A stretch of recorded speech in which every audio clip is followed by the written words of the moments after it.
So, boys, thanks for coming along tonight. So, over the last couple of weeks, I've just been noticing the um, the secos struggling a little bit, and I've made a lesson plan because I want to go off a plan so that if we do this again, you guys can get the same shit again. And at times we can be a little bit random, and once you do a training, we'll all interject with our opinions, and it's probably a little bit chaotic. So I think we just need to be a little better at that, so everyone gets a standard um, training. So at times tonight, I might refer to people, say for Monty or LJ, like I was before, LJ and Leno last night, about the things that happened, and it's not any way to disrespect them. It's about just showing that as an example of case in point where the command structure fell down or things went wrong, and the things we can learn from that. So I'll go a bit into my background. So obviously I've been a team leader, or I'm a manager in work for the last nearly 20 years, 19 years. Before that, I was a supervisor for a long time. I've been a firefighter for 19 years. I think 16 of those I've been a lieutenant. So I've done fire lane leadership, I've done crew leadership, I've been to big events, small events, and I've got a bit of background in being put under the pump as a small team leader. And so I've got some ideas about how that should work. And also the CFA has spent a lot of money, even as a volunteer, training me in small team leadership and how to react in dynamic situations where shit goes wrong. And so I thought there's a few of us here who have some life skills. There's obviously guys who've served in ADF, and we want to bring those skills to you in a way that just enhances our gameplay. So it's not about being, I was in the army wanker, much less than that is just the best way we can enjoy AAF ArmA is to have everyone be pretty competent in the roles that they want to play in, so that number one, they enjoy it, that they get the respect of their peers, and also, as you're seeing creeping in recently, where players are getting killed and spend 30 minutes lying on the ground bleeding, or 15 minutes before respawn and shit, and that's boring. And I've always hated it, Monty will know I've always said it. I hate being stuck in respawn waiting because somebody else fucked up beyond what was my control. So for you guys who put your hands up as Seco, which is great, I want to just make sure that you understand how AAF operates and what we expect from you. And also I'll try and give you some enhanced skills so that you can improve your skill set a little bit in managing small teams. So what I've said is I want to make you all aware that training is about enhancing your skills, not shouting others down. So I've had some life lessons with the fire line leadership along the way in training where shouting like a good company sergeant major and having delivered zero useful content. So I shouted to my crew, I want to do this, this, and this. And half the crew got exactly what I wanted and did it. And a quarter of the crew sort of got what I wanted and sort of did it. And the other quarter of the crew didn't get what I wanted and didn't do it. And as a result, would have died. And so I go, well, shit, there's a learning experience. And we should be our own worst critic in many of the ways without being too hard on ourselves. So we can say, well, realistically, what could I do better? How do I go about it better? So that's what tonight's about. So the outline of the reason for training: to improve Seco skills and leadership so they're highly competent small unit leaders. To enhance gameplay, improving understanding of small unit tactics and unit structure. To allow discussion of AAF style play and player leadership expectations. To ensure that everyone enjoys missions and has fun at all levels. To draw on relevant life skills of various members and share with other members to enhance leadership skills. Allow mission makers to use more AI offboard tactics and numbers without unbalancing gameplay. And to challenge mission makers or Zeus by giving Secos better understanding of AAF doctrine and how to interpret commander's intent so they can move in a more effective way. And I've said that, so to you guys who are mission makers, we want to punish you. So we want you to think, fuck, I didn't think those fuckers would go that way, and now I'm going to have to change my plans and do different shit. And I want them to be thinking like that. So they're feeling challenged and they're going, look at what those guys did. That's really impressive. I want Mazza to be looking down at us, and Monty to be looking down at us, or Roman will be looking down at us and going, shit, I never expected those bastards to do that. That's pretty cool. So at the moment, I think we look pretty predictable. And so almost as though Zero Alpha shapes what we do too much. So I want to sort of move away. My idea is to move away a little from that to give you guys the independent thoughts. So the training objectives tonight. Secos have improved tactical and strategic skills to enhance section movement. Secos and 2ICs improve communication skills so they understand their role in unit actions and command their team accordingly while passing valid intel and messages up and down the chain of command, and to improve in-game survivability of members by enhancing Seco skills in fire and movement. So those three are probably the key ones we'll discuss.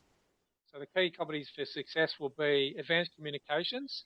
The Seco should be able to use advanced radio procedures to communicate via radio at a high level.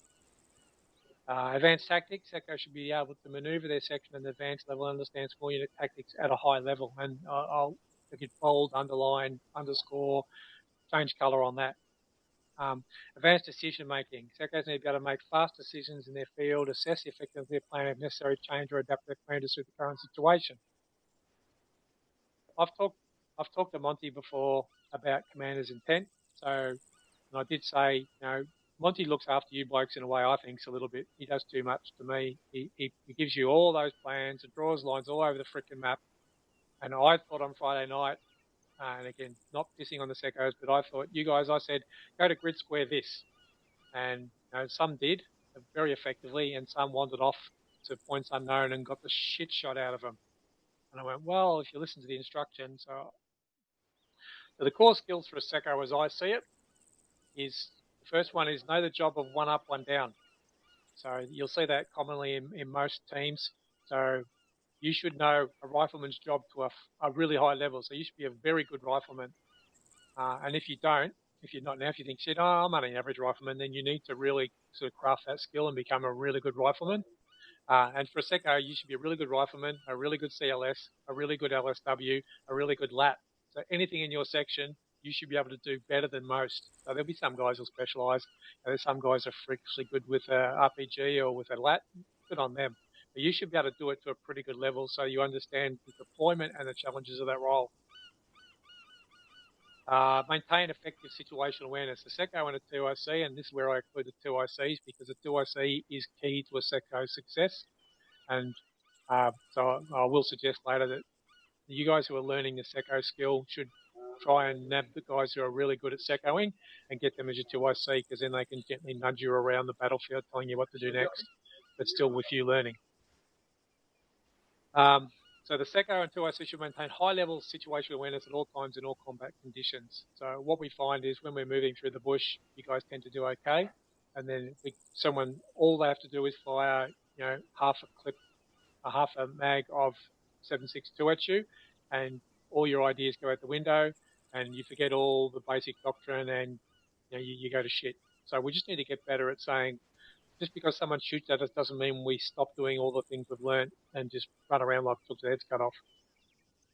And the last one is advanced fire team leaders. So Seco should be able to anticipate flat lead instructions and identify enemy intent. And these are my words, it's just stuff I drew up today. And FTL or 2IC should be able to anticipate Seco's instructions and effectively control a brick as a subset of the section. So what we see recently for you guys a lot is you're overwhelmed by having to micromanage, and some of you are doing it because you don't understand yet how the role should work, and some of you are doing it because some of the guys in the sections aren't that good.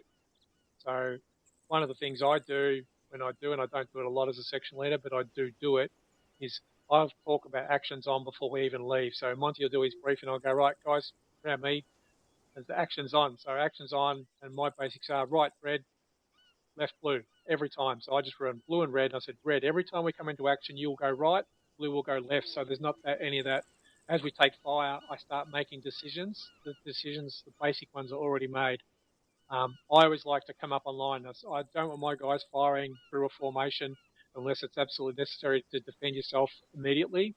But as soon as you can, get up online. And I notice a lot of these guys don't do it. So you get guys who are 10 or 15 or 20 metres behind you firing right over your shoulder. And that's how we end up with friendly fire incidents, and that's just shitty.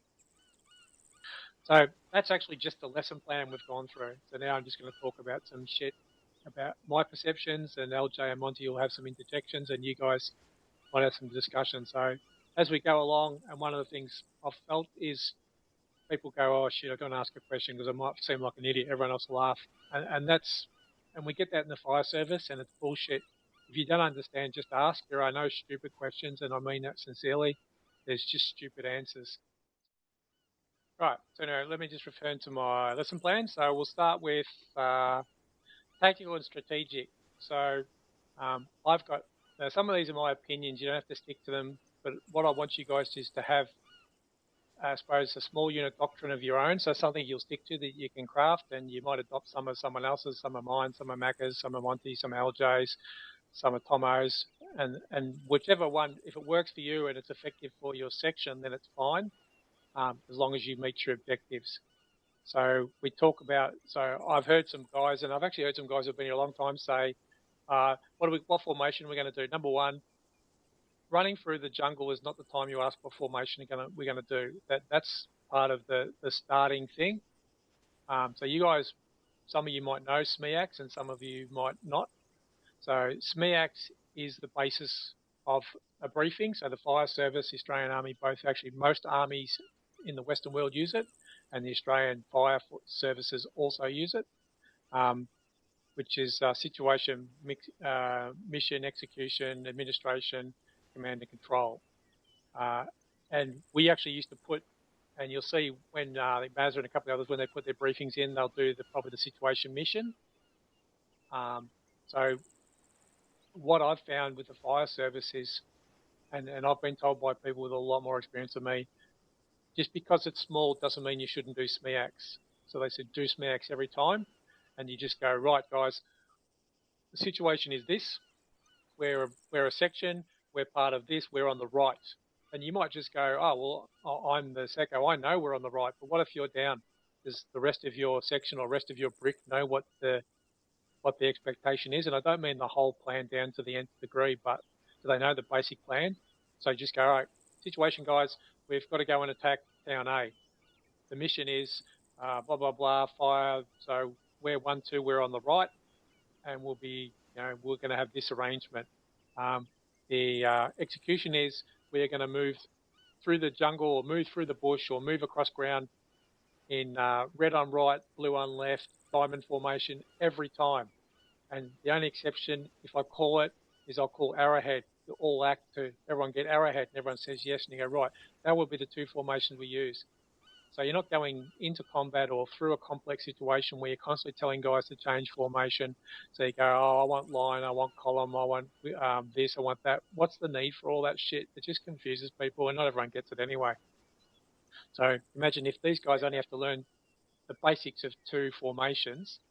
So guys, what I want you to do, and you might say, right, what I want you guys to do in this section is to do 2 excellent diamonds every time we move. And then you won't have to tell them ever again. So you go, right, guys, every time we move, 2 diamonds, red on the right, blue on the left, or red in the front, blue on the rear, or blue at the front, red in the rear. And then you go, so, all right, I have blue in front, red rear, red, every time we go in contact, you move right, come up on line. And that means that the 2IC knows exactly what he needs to do every time. So does that make sense to you guys? Okay. Yep. Yep. So yeah, don't be out in the field making micromanaged decisions. So you just grab your guys aside, and there's plenty of time. Grab your section when you're sorting through your radios. Go, right, guys, here's what I expect from you, and then they all get that straight away. There's not, oh, last week I was with Macca and he likes to do this, and this week I'm with Barrow, he doesn't like to do that, he does it the other way. But that's just the nature of ArmA and AAF. So you go, well, Barrow says at the start of his mission, he goes, right, guys, here's my tactics, here's what I want to do. My section will always look like this. And everyone just goes, yeah, I get it. Okay, cool. With actions on. Now, we used to do, Rom was always a big proponent for actions on, and we don't do it anywhere near as much, if at all, now. So what we would do is we'd go, right, actions on, infantry contact will come up online every time. So again, as my pet hate, don't go firing through your section, especially you get LSWs who are firing at a high rate of fire from behind the section. It's just going to end up with friendly fire, and we get too much of that. So you say, right, what I want to do is actions on. Every time we come under contact, we're going to form a line to face it, and our spacing will be a shaktak ring.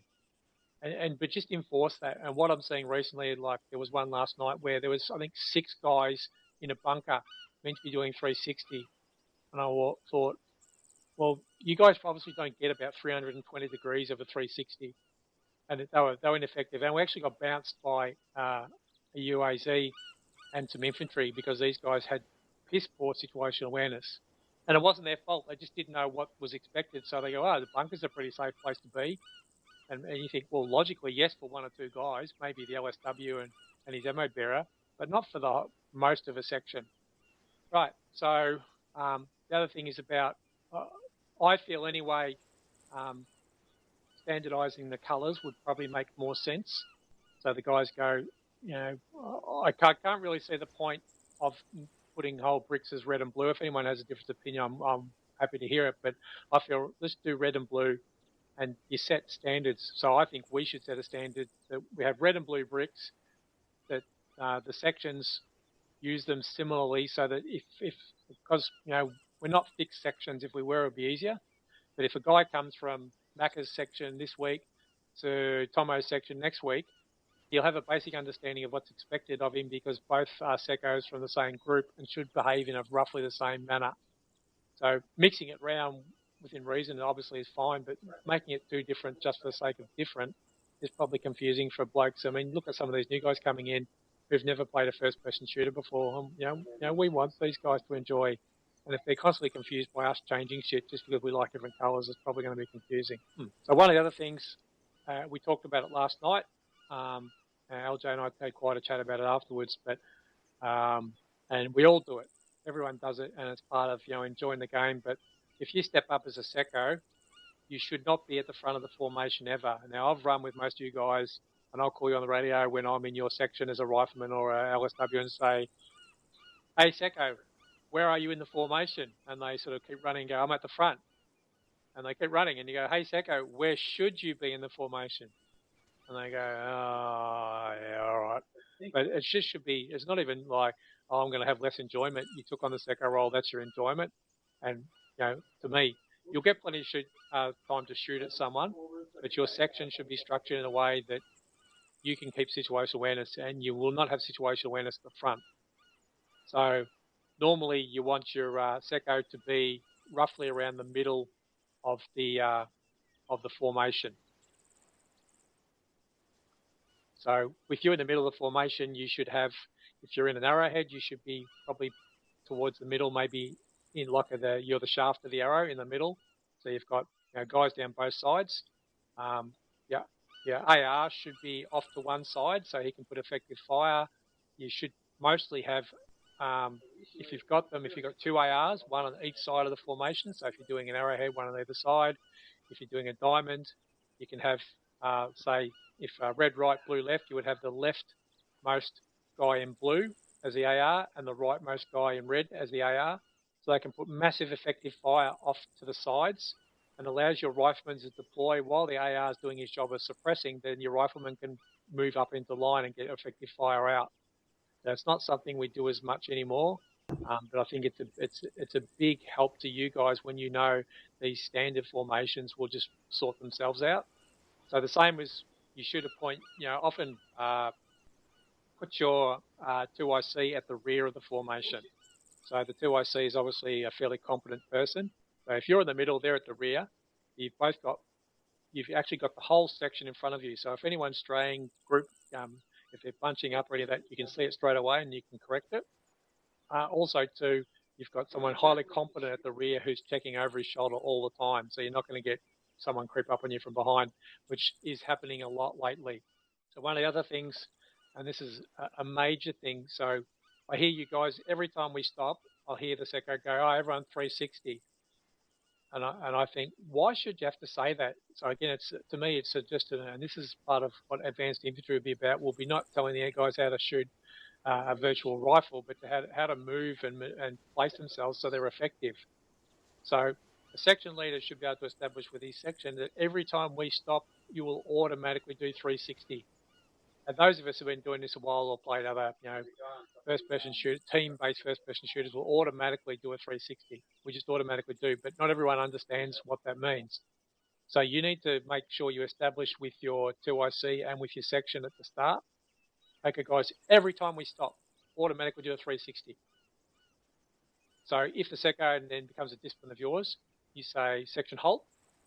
So if you just pause because you're going to read your map, then possibly don't need 360, but turn to the sides, turn to the rear. But if you say section halt, then that automatically means every time I say halt, guys, you automatically go into all round 360.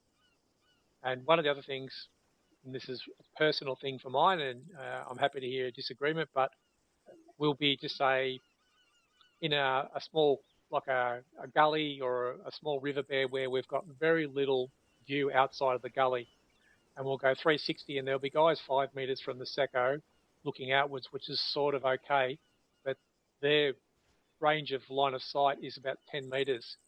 And so they're actually ineffective. And I'll do it because obviously I've been here long enough and I can get away with it a little bit, but we should encourage the members to say, all right, I want you to go out. If that's the case, go out 20 meters and get good eyes. So have cover or concealment, have somewhere where you're protected, but get eyes out. We're getting the enemy creep up on us all the time, and the Zeus's just look at us and laugh because they go, fucking hell, guys, look at you just standing there in this little enclosed space altogether. You know, one mortar round and half of you are dead. And that's happening a lot lately, explosions killing 4 or 5 guys, which means we're clustered. So within your scope and within your own level of comfort, get you guys to push out a little bit to provide effective cover. So they still be in shouting range or radio range, or come to me running range within 5 or 10 seconds, but also be in effective range to defend the section or the platoon or whatever element we're in. All act. Act.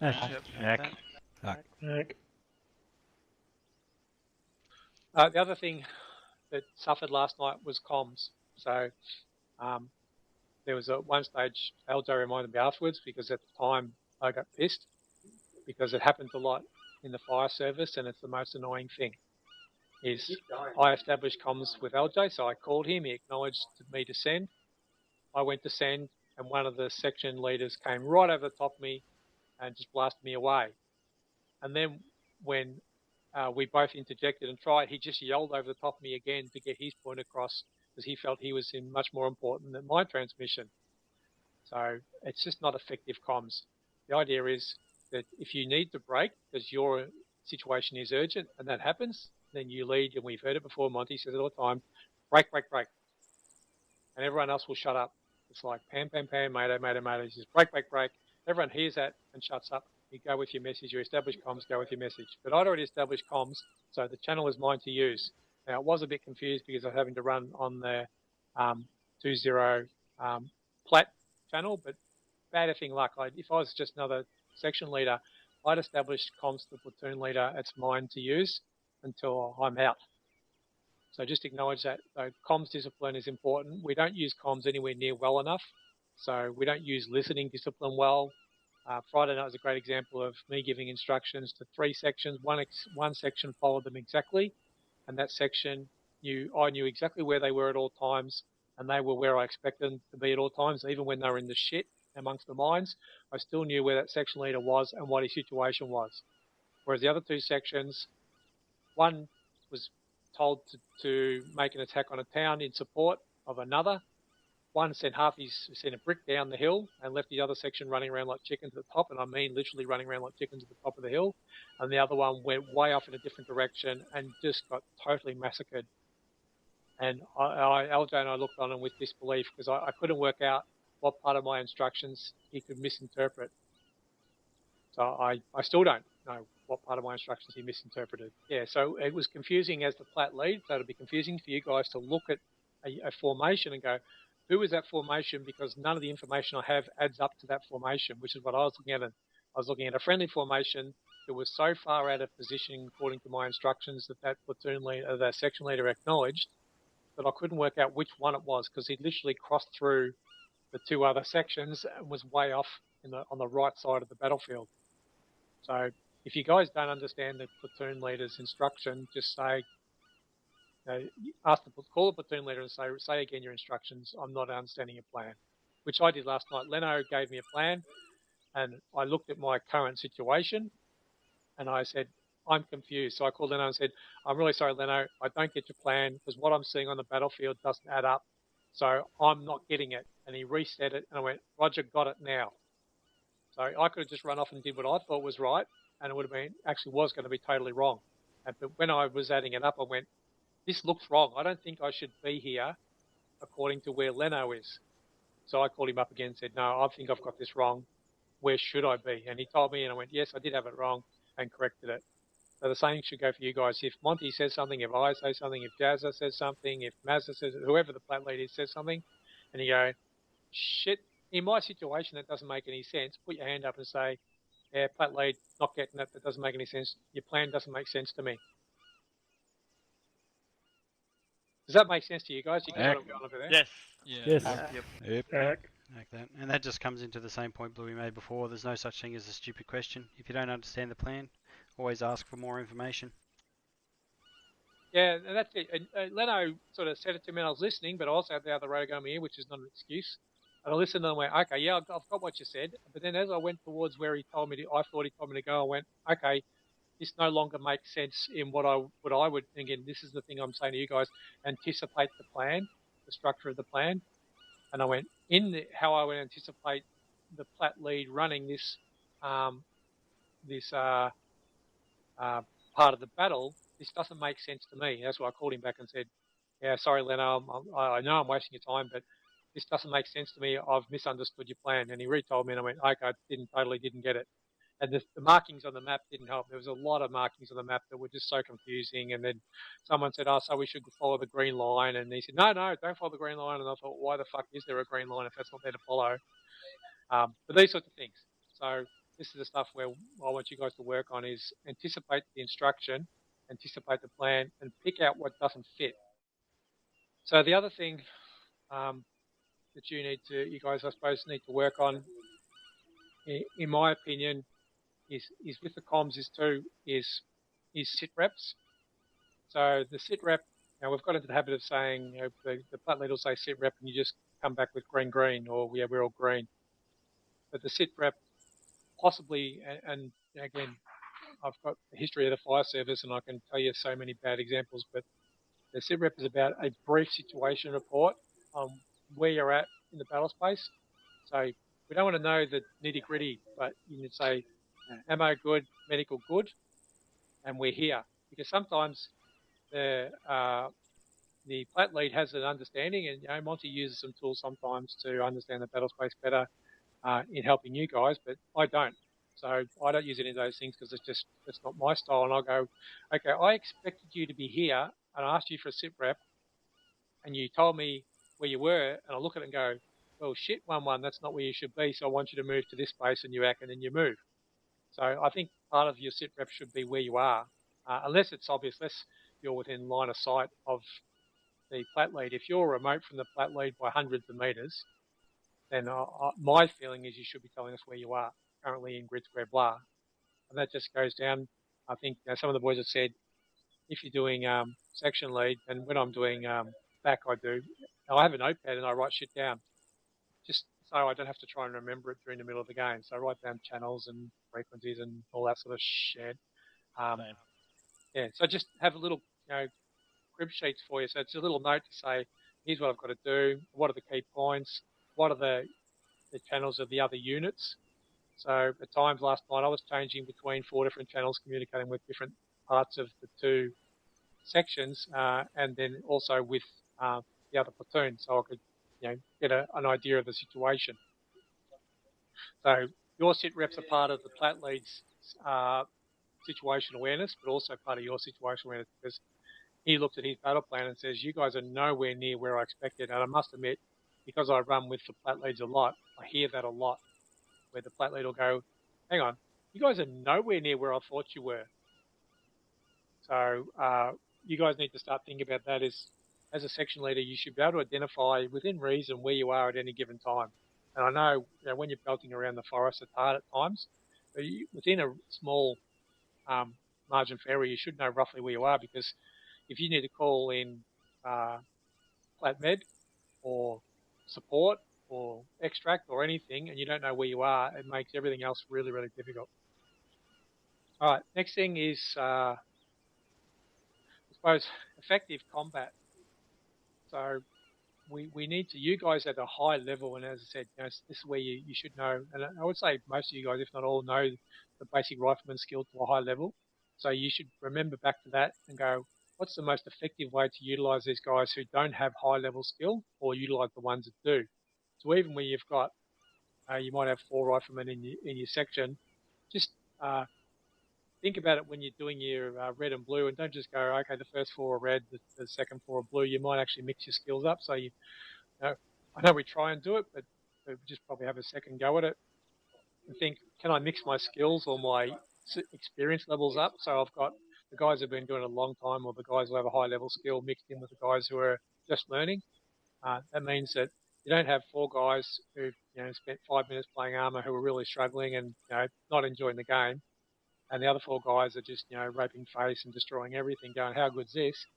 And then you sort of, in your situation, when this is going to shit because you've got one brick who's doing really well and one brick who's doing really poorly, or your whole section starts to do poorly because half a brick is almost dead or dead because they didn't understand what they were meant to do. We did a small unit thing yesterday with Rommel, and it's one of the things we used to do a lot of. We don't do it as much now, but one of the things I've felt recently, and this goes into patrolling or combat, is we will push a bad situation way too hard, and it's good that we're determined, but I think we get determination mixed in with stupidity. Yeah, that's it. So we'll go, well, that one, I think it was Leno's mission the other week where we literally got wiped, and everyone was pissed about it afterwards. But if you look at the situation, we were in a bad place. We were in a kill zone. So the first IED went off and we ignored it and we pushed up into it. The second IED went off. A lot of people were down by exploding vehicles. The third vehicle was actually on a mound that was at the end of a valley, a widening valley. There was like a dead straight line for hundreds of meters, and then wondered why they got RPG'd. And then we had infantry down everywhere from the explosions. We got overwhelmed. We got flanked really hard by the AI, and we still held fast. So we were in a U. We had enemy on both sides and pushing hard on our front, and we still did not withdraw.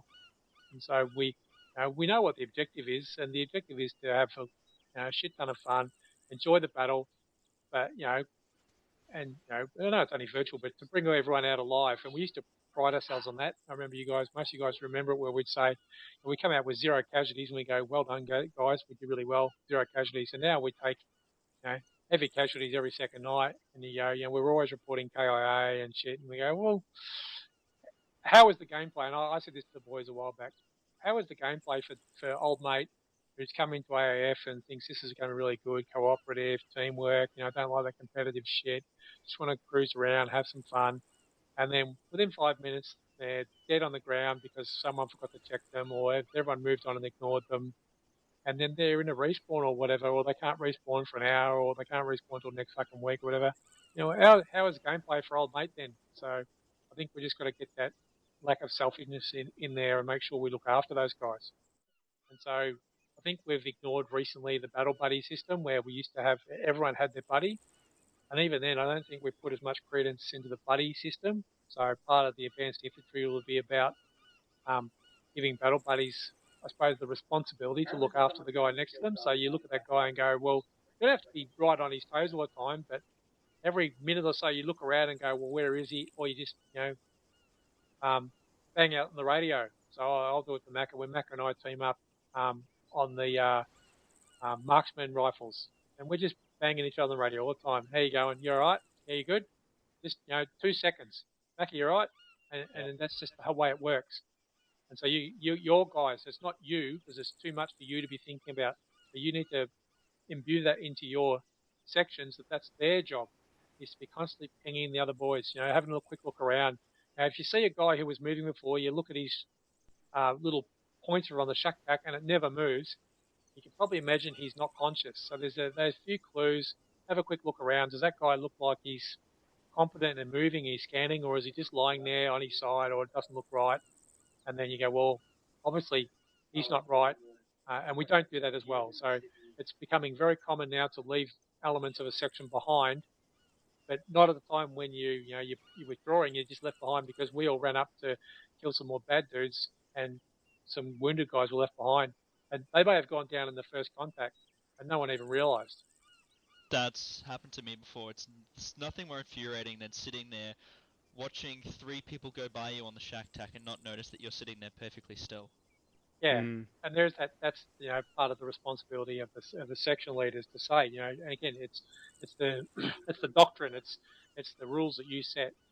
Is the battle buddies look out for each other? That the sections, the bricks look out for each other. So if you're a brick of 4 and you're bolting along and you look down and you see 3 red dots on your screen, does that not tell you something? You're missing one. Yeah, missing one.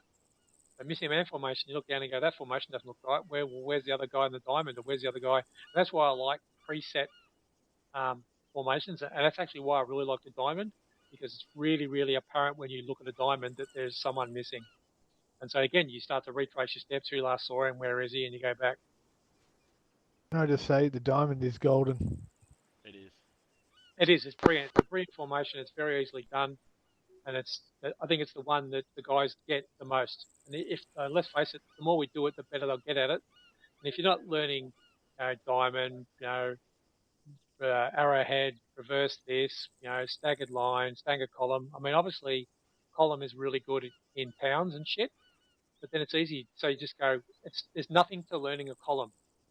If you go every time we're moving in open ground or in the bush, you go, okay, boys, we're going to do a diamond, and then in a ten, you just go right column formation. Then it's pretty easy. You can't. It's hard to fuck up a column, whereas diamonds, I think it is easy to fuck up a column. Fuck up a diamond. One sec. They're actually, just to expand on that, one of the best things you can always keep in mind, guys, when you're giving, explaining formations, all the actions on, as Bluey said before, of when we're doing this, do that. Remember back to the basic infantry and the advanced infantry. We've done both recently, and I know all of you been there. Remember back to the formations we ran through in those, because those ones will be nice and fresh in your guys' heads, and they'll know what they are, because they've literally just sat there and listened to me yell at them and tell them how to do it properly, so they'll know what they are. So when you say diamond, you can be reasonably sure they'll be like, "Oh, I'm the medic. I should be standing here. Cool," because they would have had that training. They're the ones we definitely train en masse. We don't always train the others. It depends on time, but you're like, personally, I'd say go with the ones you know have been definitely trained. Go with the ones you know well as well. Yes. Don't do the formations that most of these guys are weak at. Do the ones that they're good at, because they'll do it best. And once they go, like if you look down and you go, wow, these guys are great every time we move, that's the best looking diamond you ever saw, then probably you could do some different stuff. But if they can't get one completely right, they're not going to get any of the others completely right. So you start to waste your time in, rather than keeping your secco situation awareness, you're looking down at your shack back rings all the time to see where the rest of your section are, because they don't understand staggered column, or they don't understand this formation. And then I must admit, with staggered column, I invariably see in staggered column that they converge. And that's actually human nature. Human nature is to converge to get the comfort of someone nearby, so you feel safe. And even in game, we converge. So you end up, the staggered column will start 100 meters apart and end up literally a column. So we've just got to be better at spreading our firepower out as well, because if you're too tight, again, one grenade, one mortar round, and everyone's down. But also, you put out much less effective fire to the front and rear, because you're just all gathered up. So only half the weapons can bear. And the versatility of the diamond itself is just crazy. You can't really beat it. And yeah, there's a reason for it. It's simple to do. It's simple to move out of into a line. It's simple to even just, so if the front guy stops, the rear guy moves up, and you're in a line straight away. There's very little to do to make it work as a line, or you can get effective fire from 3 guys with pretty much only the rear guy not firing. You've got 3 weapons firing in any direction really quickly. And it's quicker to perform 360 in. Exactly, yeah, and it does, yeah, that's right, Mako. It moves very quickly into a 360. You've already got the basic tenets, so you literally start to go, well, I've got, if you take out the Secco and the 2IC, you might be in the centre, talking about what to do next. Then you've got, 6 guys, or maybe a couple more, who immediately just spread out, and you just, they just spread out into rings, and you've got your 360s already built. They just move out 20 meters in every direction like a starburst, and then you're done. Again, less for you to think about, because they just do it. One of the things, I've got some stuff, there's actually old AAF stuff from way back when that we grew up, And one of the things I just found a quote here which said, don't tell people how to do things, tell them what to do, and they'll surprise you with their ingenuity. George Patton said that. So that's the thing is, if you guys have to micromanage, then it's not working. So you should just say, well, here's what we're going to do. So here's what we're doing. And then they'll work out how to do it themselves within reason. So you give them the basics and they should be able to do the rest.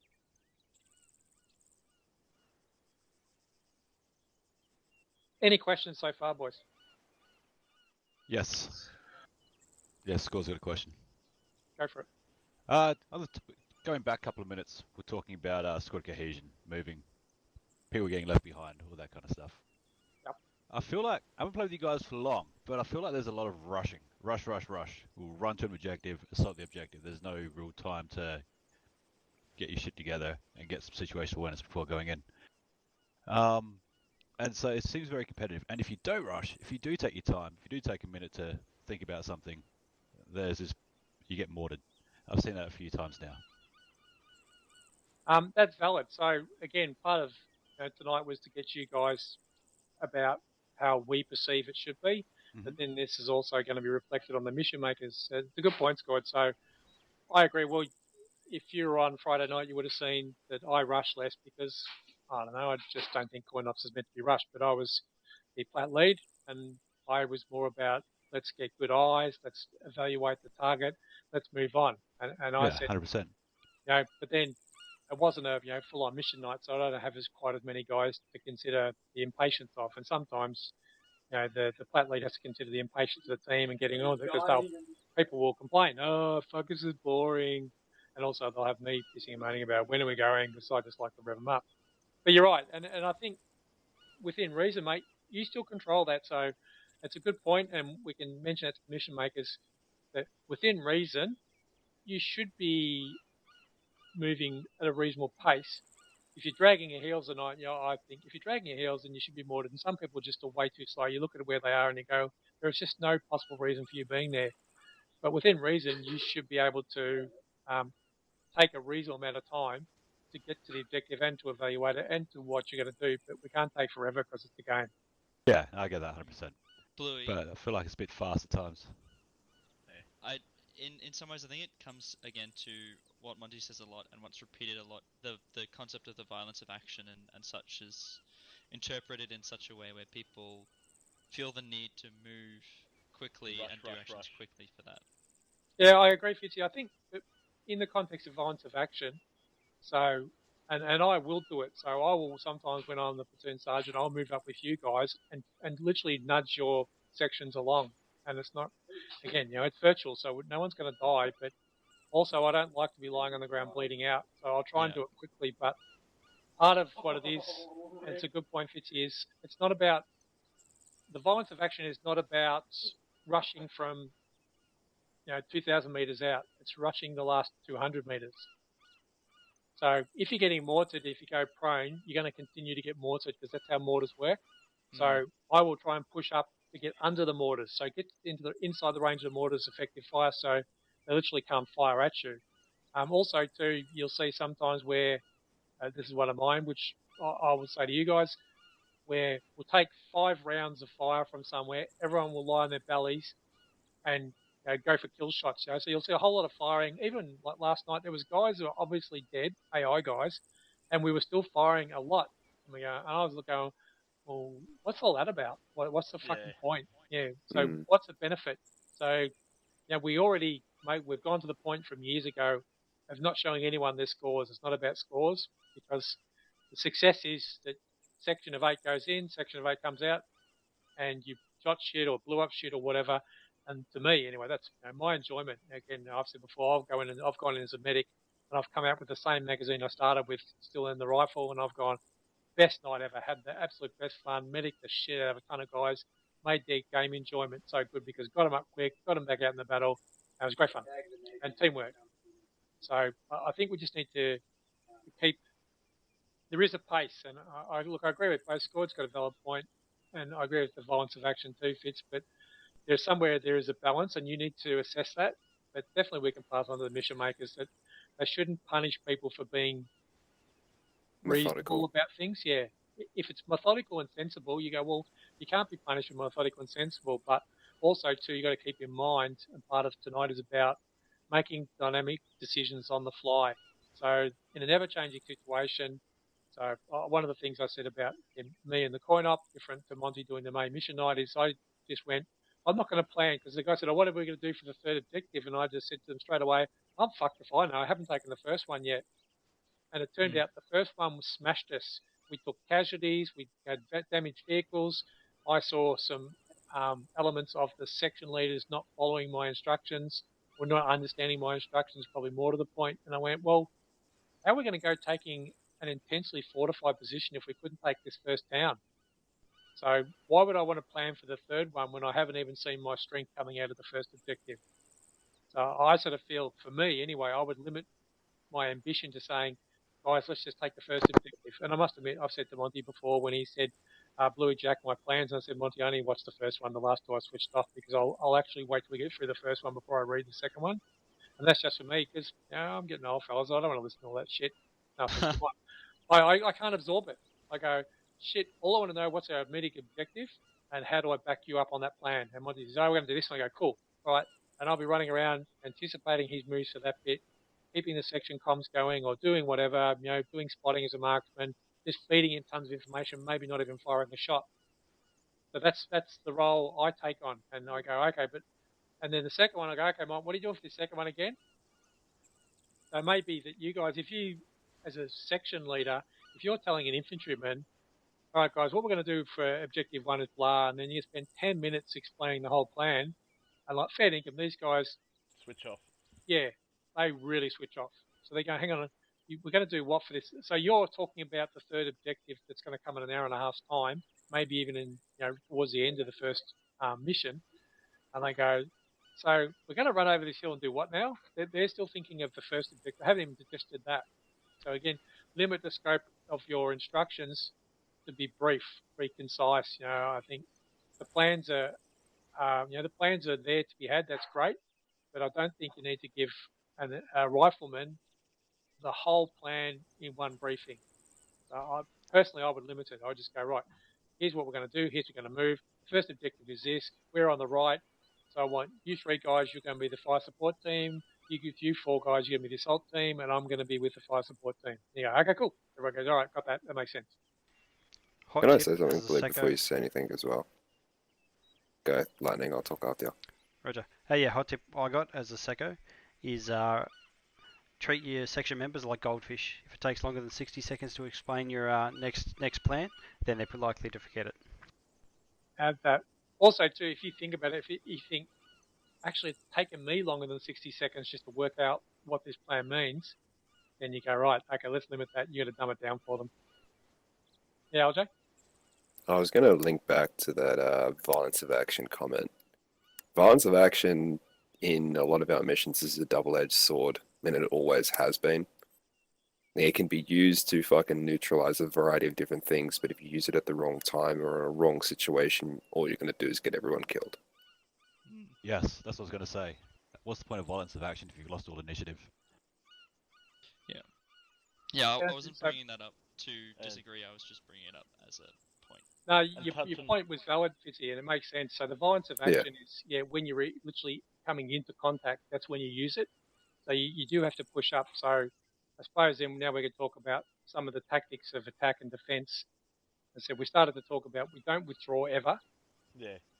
but so if the violence of action can push you through an engagement, so you decide to, I suppose, the other week when Monty and I and someone else, I can't remember who the third one was, went flying across the map to bail out 1-2 in the coin op in a Humvee, and we just belted through at full pace using the MG to keep heads down and came out the other side to medic 1-2 who were having a bit of trouble. So again, the violence of action, we went through flat out. We fired on anyone who looked at us sideways, and we just kept going. So if that's going to work, then great. But if you go static, and I've said to the boys a few times, we have a tendency when we take fire to go static, and that's going to get you all shot up. So even if you take, let's say, 30% casualties, you're going to lose 2 or 3 guys out of your section. So you're literally down to a brick rather than a section. That's why I said to Mont before, if we had bigger sections, we'd probably take the casualties and deal with them a lot better, but that's not the point tonight, is we slow down. So we get into contact and we stop a lot. So we stop. There's no movement. And for me, and it's a thing I've always done because it's the way I was taught with AAF, and I must admit a lot of reading about the way Australian infantry have done it over the centuries, is move hard and move fast and flank a lot. So just because there's enemy to your front doesn't mean you have to have all weapons firing to the front. You can actually get a brick or two guys, say, right, I want you guys to flank hard right. And you can say, well, I can see a hill just off there, or there's a feature or something that they've got to defilate, they can move up. And I've done it a couple of times with a couple of boys where you move up around the side, and suddenly the enemy, the AI, have got all this fire coming in from their side where it was only coming in from their front. And then they've halved their strength now because they've got a fire out to the side. Usually you'll make an absolute killing ground of their position. Now, it's not always possible, but where possible, you should be looking for the opportunity to flank rather than just going to ground. So we go to ground a lot. Next time you're secoing, watch, and you'll see the guys just dive in their guts and go static and just blaze away.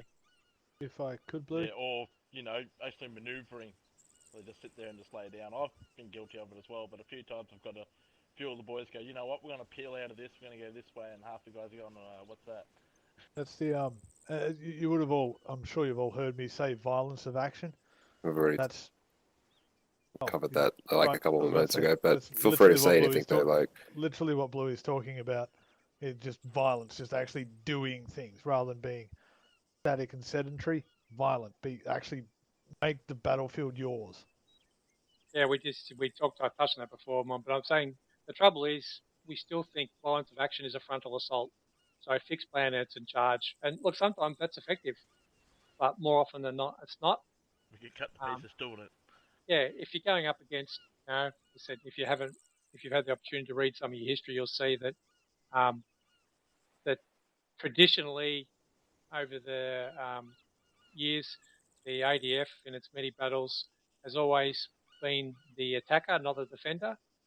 And they say that usually the attacker will take 2-to-1 casualties to a defender. So the Aussies learnt to flank, and they made a craft out of it. They were, if you read your First World War history, the Australian soldier was the best soldier, and the Germans lived in fear of them because they were able to. They would flank. They would come from nowhere. They used the violence of action. They moved like mad bastards, and they refused to get caught in a static position. So don't get stuck, because then if you look at, we all joke about Mazza bringing our mortars, but when we get stuck, when we stop moving, you're just literally asking for it. You sort of look at it and go, well, as a Zeus, you go, well, shit, you boys are just sitting there, so I'm going to give you a hurry up, so I'll just drop some mortar rounds on you. And you go, don't give the prick the opportunity, and it's not for Maz, but go, well, if you're constantly moving, as a Zeus, what's he going to do? He can't think of where you're coming from next. If you're constantly overcoming his forces by moving around them, you just think of Zeus as the opposing forces general. And he's maneuvering his troops. He's got some lag between when he gives them commands and when they execute. So if you're constantly outmaneuvering those guys and carving them up, there's not much he can do except by hitting you with overwhelming numbers. There again comes them. So what do we do then? If we're overwhelming numbers or overwhelming position? Pop smoke run away. Question. Yeah, or even use your assets. Yeah, use your assets. But pop smoke and run away might be the option. And it's funny because when I saw Rom come back, and we did it yesterday in the mission where we got into contact, we took the objectives, which was blowing up a couple of aircraft. Then we just pop smoke and bolted through the terrain and used it to our advantage. But one of the things I've seen is when say just Monty signal withdrawal, that I've had secos who say, Bluey, stop firing, run away. And I've said to them, with all due respect, that's not what it means. But they still think, no, my instruction was. And so my point to you guys is, Monty will not say to you, I want you to turn around and run away as fast as you can. Never look back. Don't do any smoke. Don't throw any grenades. Don't throw any shots, because he will not micromanage you in that way. Neither will Jazza, nor will any other plat lead. Rogue won't do it. No one will do it. They won't tell you to that degree. They'll just say, break contact. And there is a way to do that. And the way to do that is not turn your back to the enemy and piss bolt. Now, there might be elements of fistball, but if you've got 8 weapons firing forward and you're taking a pounding and you suddenly have silence, you've got the other guys facing you have free reign to shoot at your backs. So a strategic withdrawal does not mean turn around and run away. So it's something you probably have to work at with the infantry to get them used to it. But it means that you may move brick by brick. So you do a bounding withdrawal.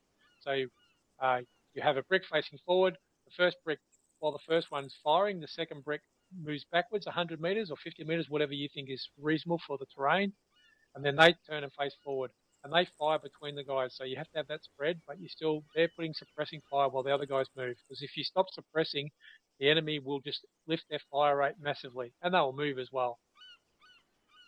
Does that make sense to all you guys? Bluey. Yep. Firstly, back to onto the Secoing boys, and their skills lacking. Maybe the Secos could have a note somewhere that they could.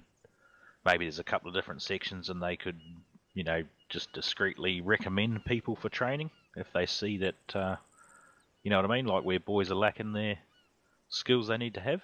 Yeah, absolutely. I mean, there's no harm in that, but I think we've got a fairly broad spectrum. Oh, but you know what I mean. A lot of it experienced guys. But yeah, part of the feedback is not just, oh, that Otaku guy, he said mean words to me, I don't like him.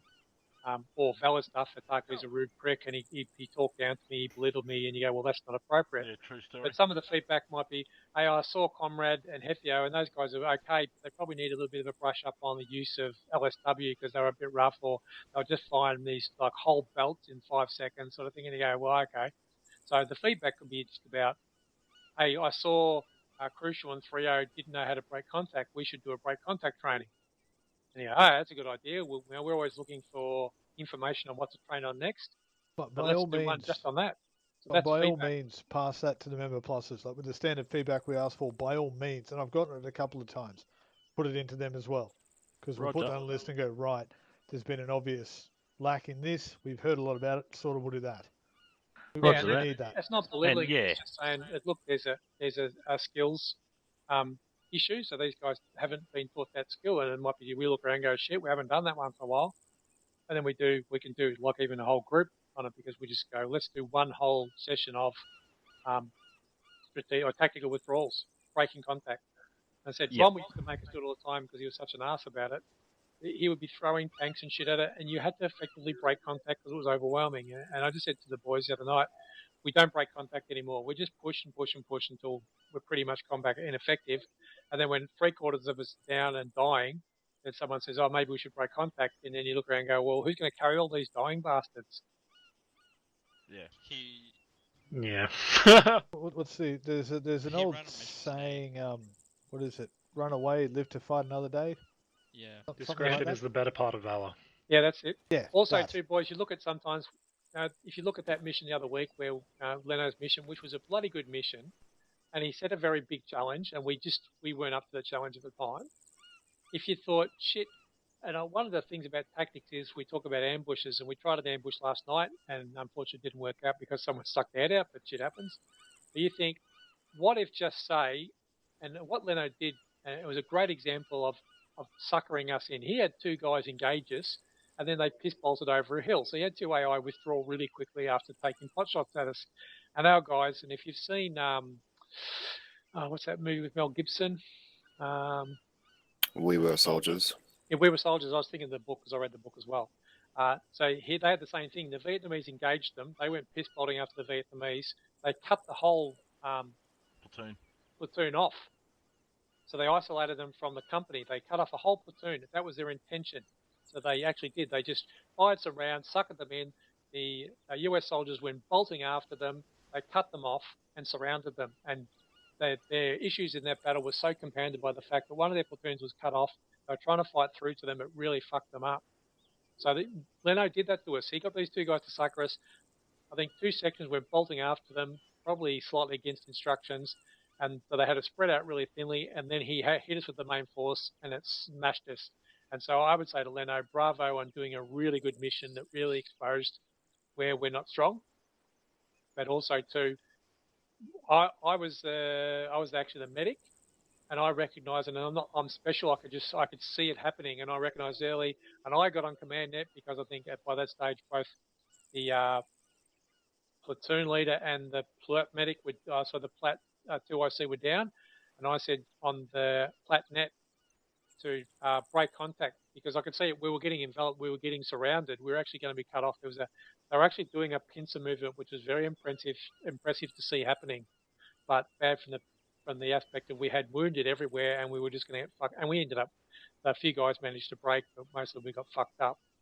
But we held way too long, where we could have probably withdrawn 200 metres and got into a really good ambush, got all our medics set up, while a few guys maintained just enough fire to keep them held. And then when they moved into us, we would have wiped them out. But where we were was a shit position for us, good for them. So rather than withdraw into a good position for us, shit for them, we just kept fighting them on their terms, which turned out poorly. You're not creating that space that you need. Yeah, so it might not be we're going to withdraw back to the rally point. It might be we're going to withdraw 200 metres because you just have you're taking heavy fire, you're looking down. The plat lead says, all units withdraw to 300 metres to the west because he's looked at the terrain and said, wow, there's a crest there. We can get on that crest. And as they come up the hill where there's no trees, they're going to be in open ground against an entrenched enemy on a crest. We're going to just carve them up. And then you go, you thin out their infantry, you smash them up. You've got AT guys in case they send any sort of armor, and you go great. And then you move back into the battle space and you recover whatever vehicles or wounded you have, and you move through and you do your thing. But we don't at the moment. We just press. We press and press and press and press until there's nobody left to press, and then we go shit. Look at all those casualties. What happened there? Yeah. I guess it's like taking that tactical pause before you speak, but on a much larger scale. Yeah. Yeah, it is giant. Yeah, very much so. You just, but even as a section leader, you should, as part of your sit rep, if you go, my section is being overwhelmed by fire, I'm being outmaneuvered. I've got guys, like I said, you guys should be flanking them. But if you go, I can't flank them because they're flanking me, then that's part of your sit rep. So you call the plat lead and say, plat, we're being flanked hard. We need to withdraw. And if he has two of his sections come up and say, we're being flanked, we're taking too much fire or wounded, we need to withdraw. Because again, he's back a little ways, 50, 100 metres. He might not have he's relying on you for his situational awareness, for his intelligence. He might be able to see shit, but he might not realise how under the pump you perceive you are. And he might sound then a general withdrawal, so break contact and withdraw. And the 1-0 or the plat lead might actually be in a position to give you covering fire as you withdraw.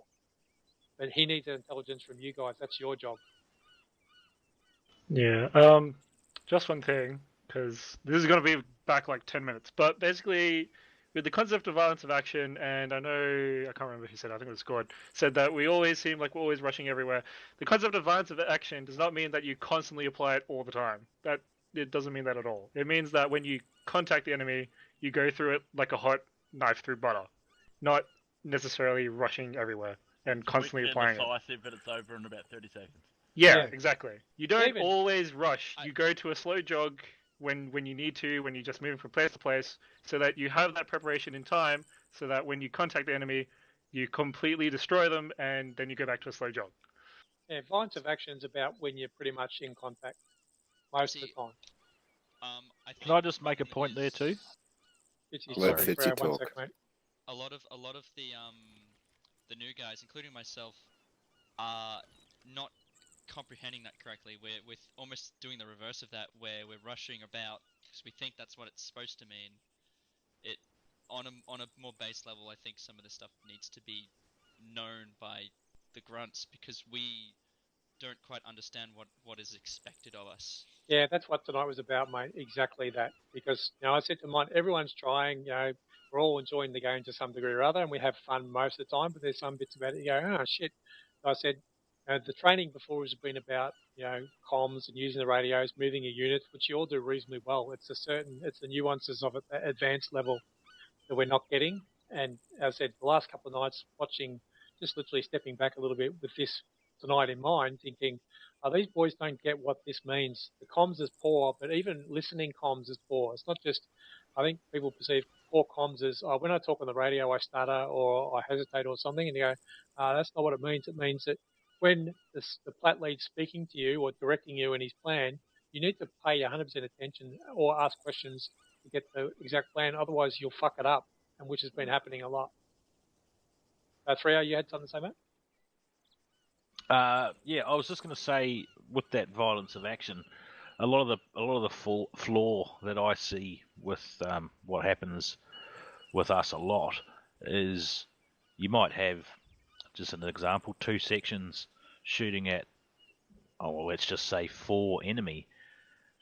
Yet for some reason it takes all of those guns 15, 20 seconds before they kill 4 people.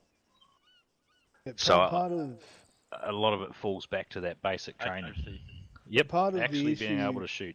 there is what we're trying to cover in the basic and advanced infantry, and where violence of action comes into it. And part of the trick with violence of action, which we're trying to get across, but as Bluey said, it sometimes just doesn't quite come across right, is, as Bluey said, and as I'm sure we've all noticed, and I've definitely noticed it, I do it as well, we always get very static. So someone will find that position, that beautiful rock, rest their weapon, and slowly try and get a perfect shot from that position. And it's like the age-old thing of, you can take a bucket from here and fill the well, but if you made a road to go and fill the well, you would do it a lot faster and a lot cleaner. You may not have to take the shot from that rock, take it from elsewhere. So violence of action encompasses that as well, of going, you need to be violent, quick, and decisive, and just do it. So go, wait, okay, I can't hit him from here. Wait, I can hit him from there, bang, shot, done. Whereas Yeah, I we're was just getting pointing out. I was just pointing out that the inaccuracy of some shooting causes that violence of action to become a static fight. Gunfight. Yeah, and I'm agreeing with you. It's probably not explaining my agreements very well. Yeah, sorry, that's all I meant. Yeah, It's not just because that, we're Freo, not it's moving also to get there.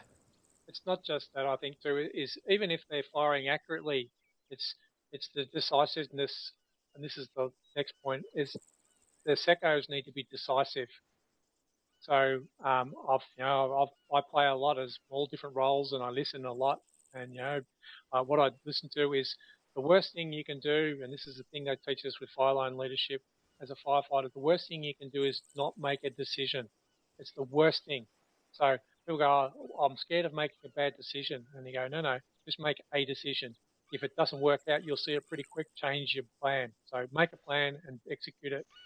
And it doesn't have to be extravagant. You go, okay, my plan is red section's going to go firm, and we're going to put them under fire to suppress them. Blue section, I want you to flank right. So even if they just go, all right, blue section, I want you to open up to the right 100 meters to give them give the enemy a second angle to fire on. Again, making their fire much less effective because you're effectively halving it, and you exploit that. And then as you knock them down, then your violence of action comes in. And you go, well, you guys are shit shots at 300 meters, but I bet you'll get a lot better at 100 meters, and then you can move in. Or you might dictate 2 guys, hey, you 2 guys want you to crawl up to those rocks over there, and we're going to give you covering fire. So they're the things where violence of action comes in. It's not about necessarily shooting well, but that's definitely a point, and that's for the advanced infantry. But it's about making the most of what you've got. So you guys need to make the most of your resources by moving your section. So don't let your section just go static. So that's when it is up to you to be decisive. So you wouldn't expect a rifleman to, on his own initiative, move 200 meters to the right or 300 meters to his front. But that's just not within his scope of control. That's your decision. You might jump on the radio and go, Taku Giant, I want you guys to crawl up to that rocks over 50 meters to our northwest and put fire on these guys. And you know they're in a good position where they've got good cover, they're still within range of your help if needed, and you guys can give covering fire in the meantime. So these are the things where violence of action comes into it, where we're in contact, but even in withdrawal, you go, well, people sort of perceive violence of action as moving forward and shooting at things. But you might go, our violence of action is withdrawing, so we're going to put out, we used to train with panic mags, so we're going to put out a panic mag at the enemy, which is literally to empty your whole mag on full auto. So you're going to put out a panic mag towards the enemy, they're going to duck, or they're going to suppress, or you might kill a couple or wound them, and then half your section, so a brick is going to bolt 50 meters back, and then they're going to do the same. They're going to put heavy fire, probably in single fire, but heavy fire between you and them, and you're going to move back through them another 50 meters, and then they'll bound through. And when you've gone probably 150 meters, you'll feel comfortable, then maybe just pissing off. But your violence of action is to say, my decision is to withdraw. We're going to break contact and withdraw. You might just go, from this position, I reckon all we're going to do is we're going to put smokes out every second, guys. So blue brick, throw out smoke. We're going to withdraw as soon as the smoke's out. So you put down heavy fire, then you bolt. And that's a violence of action. The violence of action was you make an instant decision, you put down some heavy fire, and then you piss off to a better position. That's still action and violent, sudden and decisive. A good thing to keep in the back of your mind as secos too is a bad decision made quickly is better than no decision at all. I was literally just about to say that, you bastard. Absolutely. So that's the problem I hear is the seco struggling with, okay, what do I do next? And rather than just go, well, I'll just set something in motion. And then again, keeping your situation awareness, wait slightly towards the rear.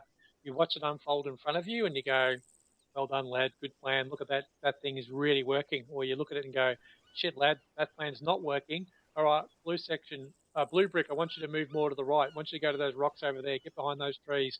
Or you look at it and go, wow, that fire's actually heavier than I thought. We're actually going to withdraw. So you get them to withdraw. But that's your plan. So your plan wants to do a thing, you execute. You evaluate your plan. You go, is that working? Yep, it's working. Right, I'm going to expand the plan. I'm just going to keep going with the original plan. It's working fine.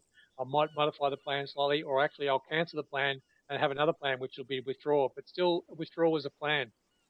And as the boy said, the worst thing you can do is no plan. There you go. Well, fuck it. I don't know what to do. So everyone's just lying there shooting. That's not a plan. Lying on the ground shooting at the enemy is not a plan. Or it may be a plan. As long as you actually know the tactical advantage you'll gain or the strategic advantage you'll gain, well, that's your intent. If you're static, you're just really opening yourself up to casualties. So you either should be moving forward, moving sideways, or moving backwards. Work out one. Violence doesn't necessarily mean killing things. It's violence is in how it's quick, it's fast, it's sharp. What's Blue saying is completely correct. You just make a decision and do it. Might be a bad one, but it's better than none. That's a violent action going, I'm going to do this. Made a decision, everyone's doing it. You can then, as Bluey said, evaluate and control. Because then once the decision's made, you can take that tactical pause someone mentioned, I can't remember who.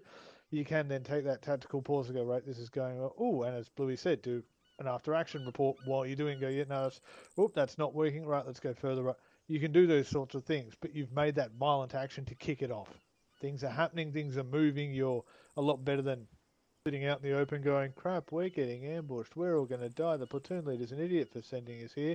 You've skipped past that in an instant, and you're doing things. Yeah, I guess just as practical advice, because I was just thinking about how, again, still, Squad saying you're always rushing things. You need to be able to modulate it still. So like, I think what I do usually after each major engagement where I can is I instantly ask for a sit rep, and then I go to like friendly banter, calm it down, everyone gets down, and then once we get into another big engagement, like you'll hear Monty say it especially to all the secos, push, push, push. You instantly go to just short, sharp, decisive commands. You make them do stuff because that'll make them actually galvanize them to doing things, which is what you want them to do. And then straight after, you modulate it back to so that violence of action never kind of tires them out, and that they're always ready to go when you need them to. Exactly. And so we've gone for a fair while, so I'll do one last bit and we'll wrap it up and then we'll do some questions for you guys. So the other thing is commander's intent. So we'll use, Monty's example. He's here. So Monty sets a plan to head off there to the west-southwest to that hilltop. And Monty says, okay, boys, I want you to go to that hilltop. I'm going to draw a line on the map. And everyone follows the line on the map exactly. And I tend to not, and that's not out of disrespect to Monty, but I go, well, I know Monty's intent. He wants me to take that hilltop. But as I'm going through, because Monty's looked from here, he's looked at the map, he's made best judgment based on the information at hand. And I'll be running up there and I might call Monty up and say, Monty, I've come across blah. You want me to take advantage of this feature? I've found a gully I can go up. It's going to take me off to the south a little bit, so it might affect my timing by 2 minutes. And he might say, no, the timing is important because this. And I go, okay.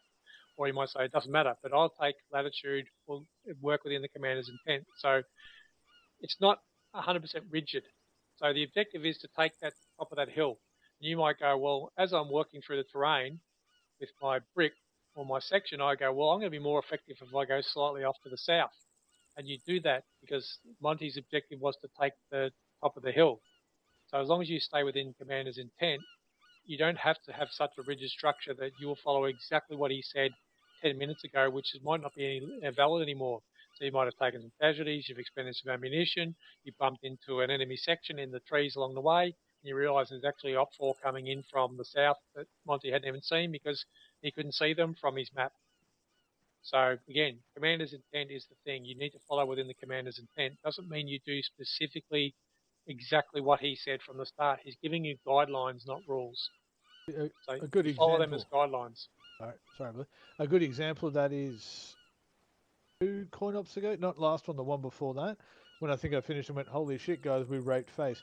I just said, go here, go here, go here, go here, go here. And then sat back and watched what happened.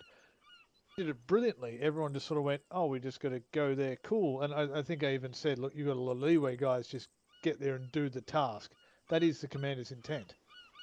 I happen to be the commander at the time, but whatever. Me saying, as Bluey just said, take the hill to the southwest. There's a big line on the map. That's just saying from here to there. It's not along that line because that line's probably on a ridge or whatever. I just need the hill taken. If you ping me on the radio and go, oh, hey, there's a lot of, there's a compound here, there's a thing there, there's in there, I'm going to go north. If I then call back and go, don't go north, that's for a very good reason. But I now know. You've used your brain and gone, all right, well, I can do this, I can adjust by going there. Take that, what's the word? Fucking... Initiative. Thank you, Jesus, Mary. Words, God. Take that initiative to just go, right, well, this is going to be better. But in saying that, don't instantly just run off and do it. Always double check, because unless you've got a Blue Force tracker or what have you on, there might be another unit. In the case of the coin op, it might be the sneaky bloody special forces people who are getting ready to shoot anyone they see, and you might just walk over them. Yeah, it becomes part of your sit rep, boys. As I said, so in the closing, this is part of the sit rep is ongoing. So your situation, so you might go, well, I've taken some latitude within the commander's intent. And you go, so you just hit the button, transmit button, say, Monty, this is 1-1. We've moved 200 meters to the south to go around, or because we've encountered infantry, or blah blah blah. And that's your situation report. And he goes, okay, so he now has a battlefield map in his head to say, all right, 1-1's now 200 metres further south than I anticipated.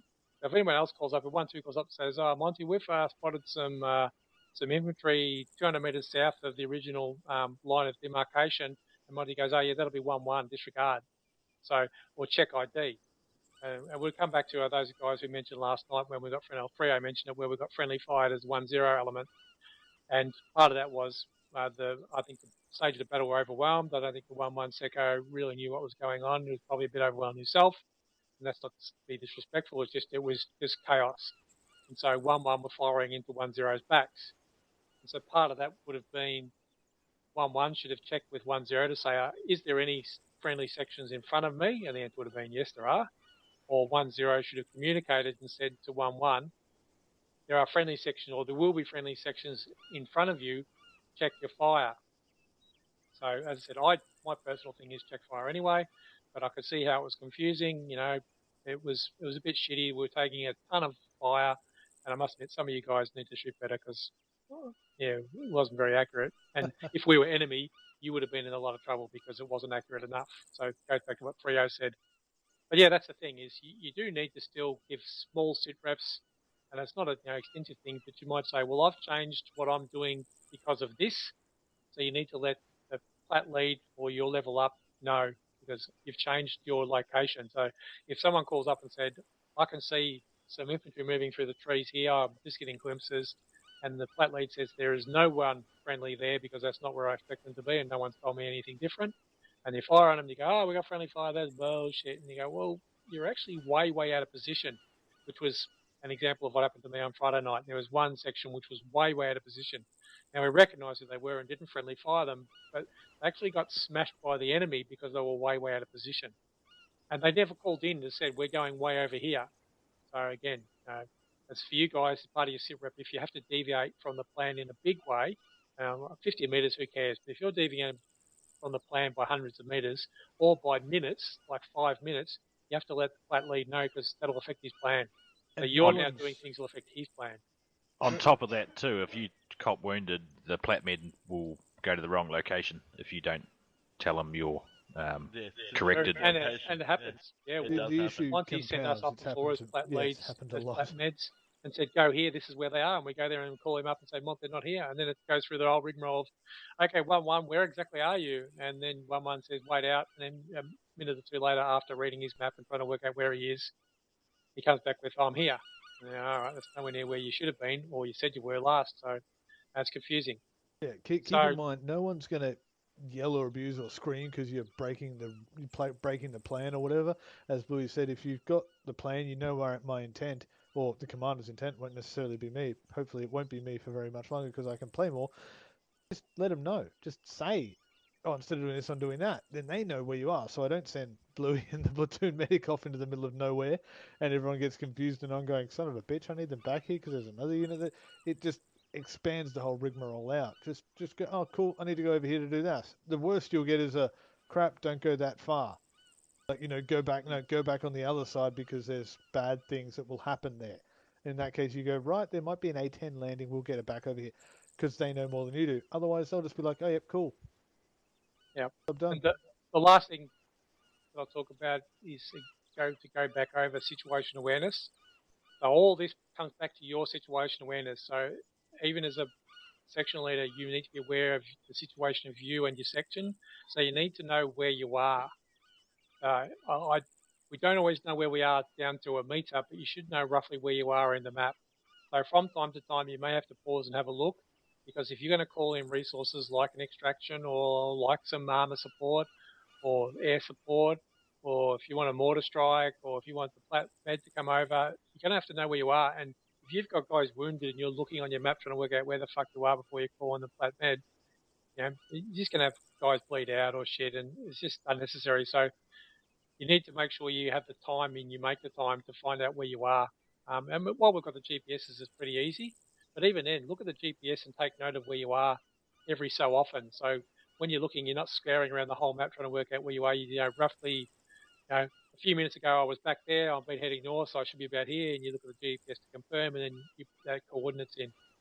As I said, I don't like marking on the map much. I think it's just, it makes it, I don't know, it's too easy to me. It's like, why put such a high difficulty on the server and then just draw shit all over the maps for everyone to read, and it literally takes all the creativity away from the secos, because you just read the map and just do what someone wrote.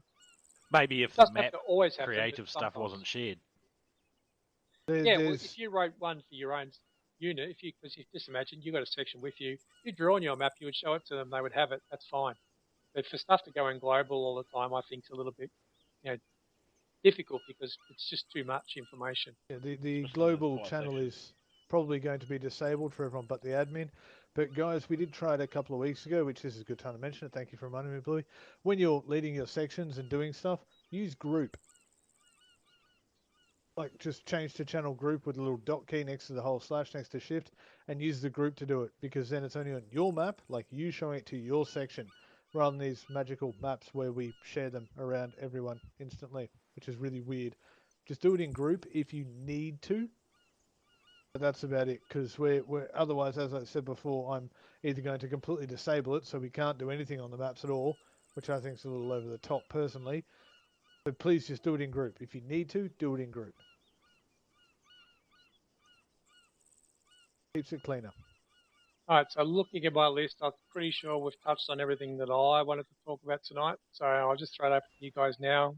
If we don't get to the advanced image tonight, I'm not that fussed, because you guys can go out, sort of pass on your expectations to the sections as you bring them on. So next mission start, like especially the Wednesday night mission, get your sections aside, give them a 5-minute brief on what to expect from them. So use the formation information you've got and make sure they understand it. As a few of you have said, not all of these guys get all the, it's like when people join the fire brigade and we talk in acronyms and shit, and they go, and they feel, oh shit, I shouldn't ask what that means, because, IFV and all that shit, and ATV and RPG, what's all that crap mean? I better than ask, because I'll seem stupid. So everyone goes with their jargon acronym bullshit and the train spotter stuff. And as I said, some of you guys have such an intimate knowledge of weapons and the military and shit, and I go, and I'm pretty well read, and I go, fuck, you guys know a lot of shit. So share it, share that information. You know stuff, share it. Not everyone understands it, And as we're seeing with some of these guys coming on who've never played ArmA, some have never played FPS, some have, haven't played computer games before. So part of their enjoyment and our enjoyment will be teaching these guys how to do it the way we do it. We are pretty much the biggest ArmA group in Australia, so we should make sure that people get treated with the right amount of respect. That's the main thing I'm about, is give them respect. They've come along. They should enjoy the game as much as everyone else does. But the biggest thing I think that you guys need to be focusing on is your situation awareness, and just think about that at every level. You need to think about where you are in the battle space, where everyone else is in the battle space, and what your part of the plan is. So that's just for you to worry about. So you shouldn't be thinking about what a rifleman needs to do or what your LSW should be doing. That's why I said, for me, tell them what to do at the start of the mission. So, right, you guys, here's what I want you to do. So I want you riflemen to be here. I want your LSW to be there. I want you 2IC to be here every time. So, and I want red on the right, blue on the left. I don't care whatever works for you. But so every time you do a thing, that automatically happens. You don't have to worry about making it happen. Every time we stop, 360. So those things aren't going to affect the situation awareness. All you need to focus on is moving your unit effectively around the battle space, understanding where in the battle space you are with map, understanding your current situation, and also where the other units are around you so you can call support or give support where needed. All right, now questions. Any of you guys got questions? Lightning's got a point. Go. Just a point from me. Obviously, it varies from secco to secco. Don't forget, you've got a 2IC. Use him. Personally, I lean on my 2IC a fair bit. I tell my section what I want done, tell them where to go, all the normal stuff. Except I use my 2IC, and personally, I prefer my 2IC to not quite take charge, but administrate the group. So if they're converging too much or doing that sort of stuff, he can focus on that. Whilst as a secco, I personally focus on what platoon wants and pass that on to my section. Yeah, bloody good point. So if you insert everything I've been saying tonight for secco, it's exactly as Lightning said. It's a perfect point. It's the same for the 2IC. You have the same responsibilities, just one step back. So you need to be prepared to step up into the secco's role. And I did say for you guys who are new to it, get some of the good seccos and you'll see who they are pretty quickly. Get them as your 2IC, or on off nights, go as secco and get them to 2IC for you so they can gently nudge you towards the good decisions and help you out, back you up. But Lightning's right. The secco is thinking about all the strategic things of the section. The 2IC is the maintenance guy, so he's constantly, I do it for mine all the time. So I'm doing radios, I'm changing colours, I'm running around getting units coordinated and pushing up where need to be. So I'll get up with the secco and start nudging him along or giving him better explanations of what's going on, so improving his situation awareness. The 2IC should be doing that too. So the secco is looking at maps and comms and long range and shit, and the 2IC is listening to that shit, but he's not active on it. So he's also doing short range and talking direct and getting formation structured and telling guys, if the secco stop before the 2IC goes into the centre, he should just have a quick look around and say, I'm happy with this 360. So just have a quick look around, you just go quick swing, you go, yep, this 360 looks good, I'm good with that. Any other questions? Yeah, just a quick question. Go for it. Just with the SMIAC acronym, could you repeat that once again? And just for obviously situation, mission, and execution is pretty self-explanatory, but the last couple letters, if you could just explain what those mean. Administration. So administration would be the chain of command. So you might say administration. So I'm 1-1. So I'm reporting to 1-0. Or if we change the structures, it also might be you've got the 1-0's got a FAC. So it's just about the structure. It also might be the casualty clearing point is over there, or the ammunition point's over there. So anything you might need. So resources you might need. You go, I've got 2 mortar strikes. That's your administration. So they're the things you should know. And then there's command and control. That's where you go, okay, I'm on channel 1, 1-2's on channel 2, the secco, the plat leads on long range 1, and the plat fact is on long range channel 2. So they're all the things you'll jot down, because you might get under the pump and you're calling, 1-0 and he's not answering, and you'll jump onto channel 2 and you'll call 1-0 FAC and he'll come up, and you'll say, well, we're under the pump here, we need an airstrike on blah, blah, blah. So that's part of your command and control. Does that make sense? Yeah. Administration is you look at a map and the markers, and you go, okay, CCP, MO point, maybe other resources in general, and then command and control is how you request those resources. So they might say we've got 2 tanks and an airstrike or JDAMs or something, and then the command and control is how you request those for you. Just to touch on that too, within admin as well, that's the stuff Bluey said earlier, like your basic instructions at the start telling your section, if we get contacted, I want you to turn to face, form a line, red on left, blue on right, that sort of stuff. That's all part of that administration. It also... You go, Bluey. I was going to say, yeah, so situation is, it might be the general situation, your own situation matters. The mission, so everything has a mission. So the mission is, what we're trying to do. Take that hill over there. Execution is, we're going to do an infantry assault. The administration might be from the plat lead. We've got one airstrike, we've got 20 rounds of mortar, blah, blah, blah, blah, blah. And then from your position, as Lightning said, your administration is, right, guys, it's an infantry attack, so I want red on the right, blue on the left. Every time we get contact, I want a line. I want the LSWs on the extreme left and extreme right, blah, blah, blah, blah, blah. That's your administration of your section. And then command and control, etc. Okay. And even within your section, you might go, okay, well, the situation is we're an infantry attack, because they might not care of the overall plan. I mean, it might not matter to them at the deep level. You say, go, we're on the right, 1-3's in the middle, and 1-1's on the left, so they understand the context and who they might be seeing around them. And you might say, we're up against Russian regulars, blah, blah, blah, infantry only. And then you go, right, so the mission is blah, the execution is we're going to do an infantry assault, we're going to use the ground, blah, blah, blah, we're going to do this, we're going to bound up in 50-metre lengths or whatever. And then the administration is, the CCP is going to be back there. You have to let me know before you go to CCP. We're going to have ammunition back there. So that's your bit. And so you might only take you a minute, but you take them through the whole SMEAX thing. Okay. So you might say, like radio share. So you go, I've shared my radio. So if I'm down, and I can't remember which one of you boys said it, but you might say, I've said a third person. So you go, right. So Bitsy, you're the secco. Jace, you're the 2IC. Tomo, if Jason and I are down, I want you to take over. So rather than everyone looks at each other and goes, well, fuck, those the 2IC and Secco are down now, what the fuck we do?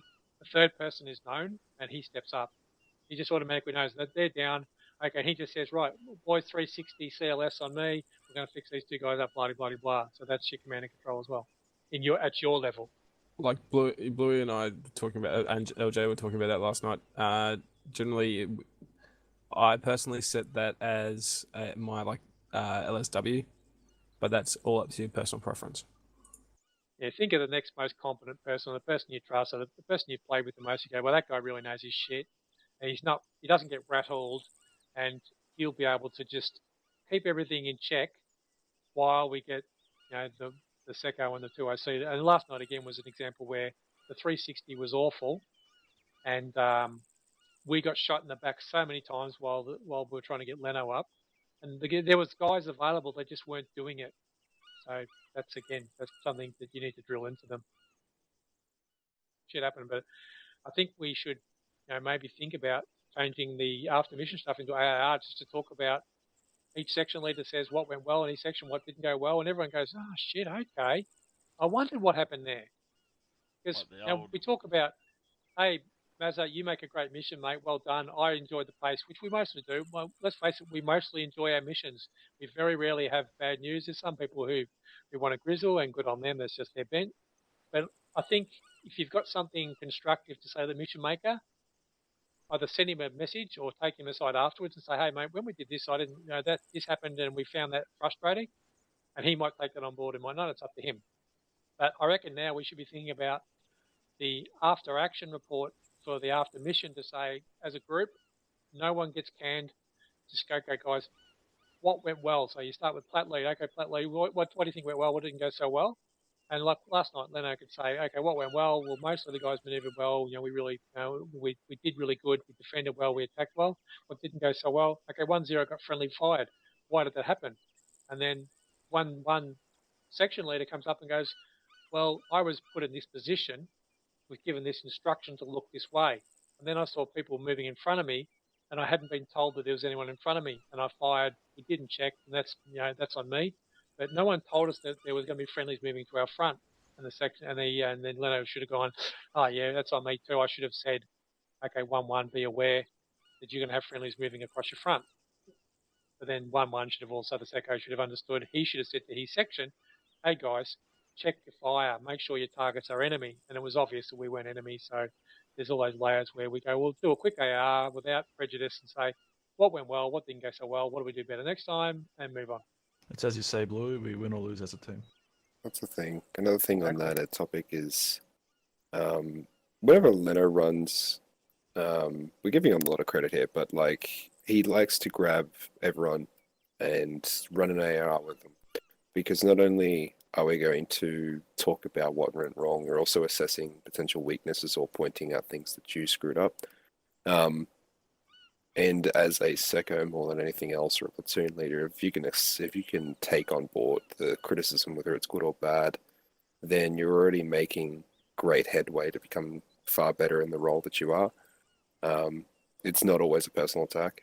It shouldn't ever be a personal attack. No, it'll never be a personal attack. But it's information that you should be taking on board, because sometimes with that information that you're given, you might be put into the same situation, and you'll be given that information prior and go, oh fuck, I've been in this situation before. This is the feedback I got last time because of the stupid decision I made and got fucked over because of it. This is what I'll do this time.